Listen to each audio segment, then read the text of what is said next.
Hello guys, and welcome to a new episode in a series where I look at the vehicles officially announced for the upcoming game Snowrunner.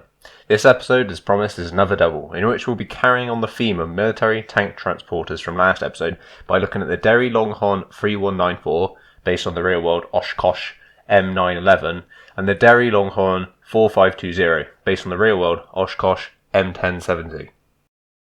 Like I said, these trucks are similar to the MZKTs from the last episode, as they were built to transport heavy military hardware across even rough terrain. The difference, however, is that these trucks were built primarily for the American Army, although they have both seen service in other countries, with the M911 serving in Thailand and the M1070 serving in Britain and other countries in places like the Middle East. Both trucks, on the other hand, are old compared to the MZKTs. The OshKosh M911 started production in 1977 because the US Army wanted a lower maintenance, heavy equipment transporter to supplement the M746, which was proven expensive to run and maintain, and to this end the M911 was actually based on a proven commercial truck, the F2365.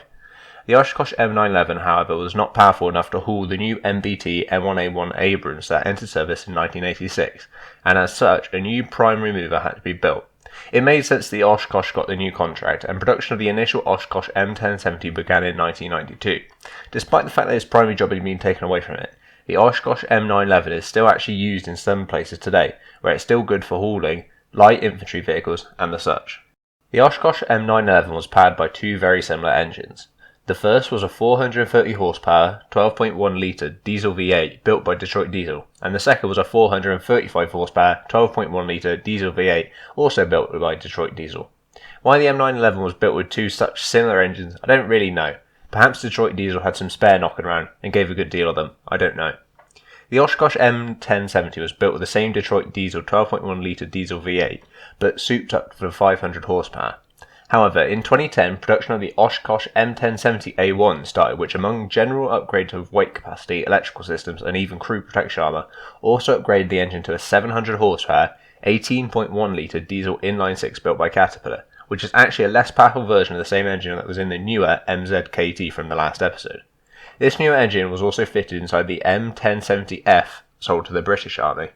Whilst both trucks seem like conventional 1-3 all-wheel drive trucks, they both have something interesting going on with their rear axles. The second axle in the M911 is a pusher type axle. This means it can be lowered or raised to distribute weight more evenly if there's a heavy load on the chassis. However, this means that if there's unpowered, which creates an interesting driven axle layout for the M911. For the M1070, the rearmost axle also steers in order to improve mobility. If you ask me, this seems rather unnecessary than the truck being mostly towing trailers, and seems like it would create a lot of scuffing for the second and third axles, but I could be wrong. The wheels of these two vehicles must be talked about as well. Whilst the M911 has got dually rear wheels for the two axles that are driven, the M1070 does not. This means that if the truck has standard road tyres as stock, then you're going to have to seriously need to upgrade them to get anything done with it. The length of the Derry Longhorn 3194 is about right, being only 15 centimetres or so off, which is really nothing for a truck this long, but they got the width too small by about 40 centimetres. Looking at the graphic on the card, I don't know where they could have shaved off 40 centimetres from the design, and it's clear what website they got the 2.5 metres number from, so I think this is a mistake. For the Derry Longhorn 4520, length again is correct, however again the width is incorrect. The real vehicle is about 2.6 metres wide, not 2.9 metres as is given. This is a pretty sizable difference, and I cannot see anything major that would add width, so again I must assume that this is incorrect. The OshKosh M911 has a tank capacity of 680 litres spread across two tanks, and the OshKosh M1070 has a total fuel capacity of 946 litres across two tanks again. Obviously the in-game trucks don't have fuel capacities of this amount, but the amount of 370 litres and 400 litres respectively is actually pretty good, compared not only to other heavies, but also other heavies with larger engines, and could allow these trucks to outrange their rivals. Derry Longhorn 3194's card, it says that the vehicle in-game has always on all-wheel drive. This would be weird if it's accurate, because as I've already said, the second axle is purely an unpowered pusher axle designed to distribute the weight of heavy loads more evenly.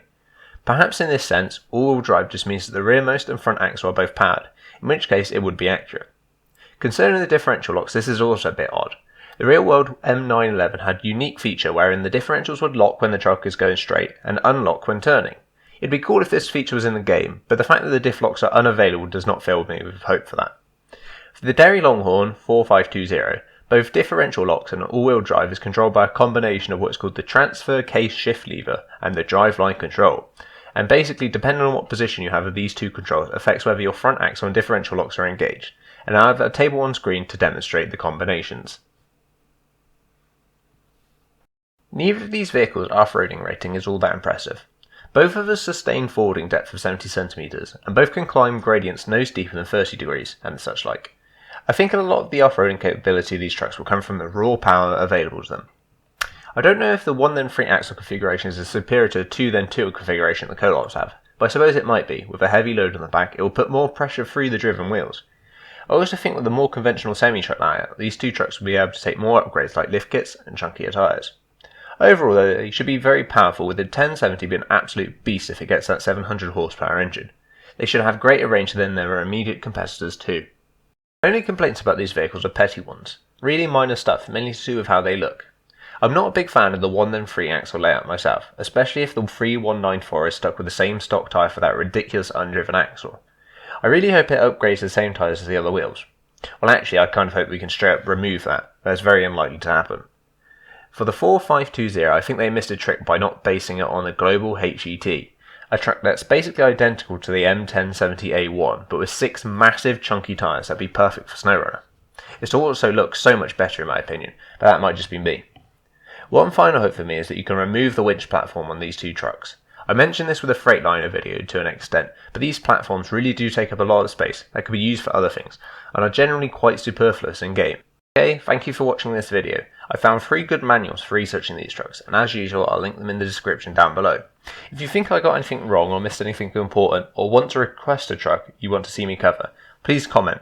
And as usual, if you enjoyed this video, please consider subscribing and checking out my channel. Thank you for watching, and take it easy.